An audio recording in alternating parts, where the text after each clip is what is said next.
नमस्ते।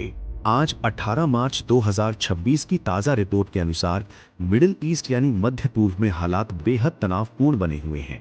अमेरिका और इजरायल द्वारा ईरान पर किए गए हमलों को अब 18 दिन हो चुके हैं। इस संघर्ष ने पूरी दुनिया को तीसरे विश्व युद्ध की दहलीज पर लाकर खड़ा कर दिया है। ईरान बनाम इजरायल और अमेरिका। आज की मुख्य खबरें। 1। शीर्ष ईरानी नेताओं की मौत और जवाबी कार्रवाई। आज की सबसे बड़ी खबर ईरान के राष्ट्रीय सुरक्षा परिषद के प्रमुख अली लारिजानी और बासीज फोर्स के कमांडर जनरल गुलाम रजा सुलेमानी की मौत की पुष्टि। इजरायल ने दावा किया है कि उसने एक सटीक हवाई हमले में इन दोनों दिग्गज नेताओं को मार गिराया। ईरान का पलटवार। इस हत्या का बदला लेने के लिए ईरान ने आज सुबह इजरायल के तेल अवीव और रमत गन जैसे इलाकों पर क्लस्टर वॉरहेड वाली मिसाइलों से हमला किया। रिपोर्टों के अनुसार इन हमलों में कम से कम 2 लोगों की मौत हुई। अमेरिका का बंकर बस्टर एक्शन।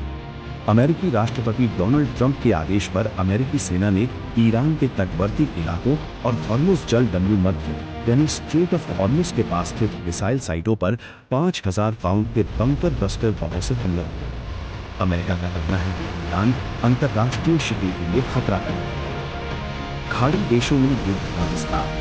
ये युद्ध अब केवल ईरान और इजरायल तक सीमित नहीं रहा।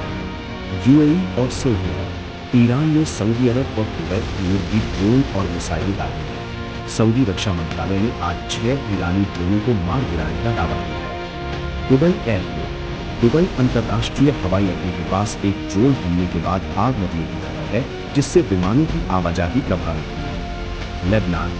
इजरायल ने लेबनान की राजधानी बेरूत के मध्य इलाकों पर भी भीषण बमबारी की है, जिसमें कई नागरिकों के मारे जाने की खबर है। क्या ये विश्व युद्ध यानी वर्ल्ड वॉर की शुरुआत है? विशेषज्ञों का मानना है कि हालांकि आधिकारिक तौर पर इसे विश्व युद्ध घोषित नहीं किया गया है, लेकिन इसके लक्षण डरावने हैं। ऊर्जा संकट। हॉर्मुज़ जलदंडु मध्य में तनाव के कारण दुनिया भर में कच्चे तेल और गैस की कीमतों में भारी उछाल आया है। भारत समेत कई देशों की अर्थव्यवस्था पर इसका बुरा असर पड़ रहा है। रूस और चीन की भूमिका। ईरान के नए सुप्रीम लीडर मोज्तबा खामेनेई की स्थिति को लेकर सस्पेंस बना हुआ है। कुछ रिपोर्टों के अनुसार वो रूस में इलाज करा रहे हैं। रूस और चीन इस युद्ध में सीधे तौर पर तो नहीं कूदे हैं, लेकिन वो अमेरिका के इस एक्शन की कड़ी निंदा कर रहे हैं। परमाणु खतरा।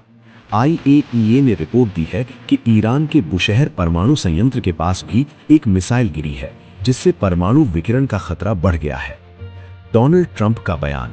व्हाइट हाउस में पत्रकारों से बात करते हुए राष्ट्रपति ट्रंप ने कहा कि ये युद्ध जल्द ही खत्म होगा, लेकिन उन्होंने ये भी स्पष्ट किया कि इस हफ्ते शांति की कोई उम्मीद नहीं है।